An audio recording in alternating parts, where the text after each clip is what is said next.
hay-adda maareynta masiibooyinka qaranka Soomaaliyeed ee Sodma ayaa maanta diyaarado wada shixnado iskugu jira raashin iyo daawo u dirtay mar kale magaalada Laascaanood ee xarunta gobolka Sool oo ay ka socdaan dagaalo maalintii lixaad galay oo u dhaxeeya ciidamada Somaliland iyo dadka deegaanka.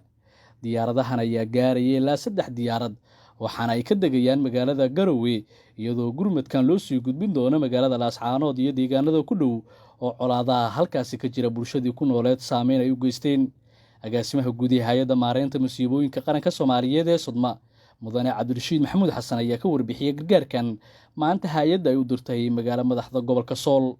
sidii caadada noo ahayd waxaan taagannahay garoonka weyn aadan cadde waxaan diraynay oo ayaamahan aan ka shaqaynaynay annagoo ah hay'adda maareynta masiibooyinka qaranka waxaan ka shaqaynaynay sidii loo caawin lahaa dadkii ku soo waxyaaloobay dagaalkii ka socday magaalada Laascaanood. Horey waxaan u dirnay 2 diyaaradood oo daawo ah oo aan ka dejinnay Garowe. Diyaarad waxaan ku soo qaadnay dhaawacii dadkii meeshaas dhibta ku gaadhay waxaa lagu dabiibayaa cusbitaalada waaweyn ee magaalada Muqdisho caasimadda Madiina iyo Digfeer. maanta waxaan diraynaa 3 diyaaradood oo aan u dirayno Garowe. 3 diyaaradood waxa ay wadaan 2 diyaaradood ka mid ah waxay wadaan gargaar raashin ah, diyaaradna daawo ayay wadaa iyo agabka caafimaadka ah.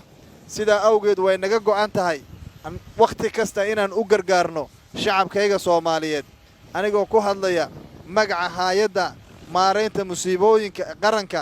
waxaan leeyahay shacabka Soomaaliyeed meel kasta ay naga dhageysanayaan wayna garab taagannahay wayna la shaqaynaynaa insha Allah haddii Ilaahay yiraaho gurmadku uu sii socon doonaa inta ma ahaan doono ilaa hadda shaqada intaan bilownay.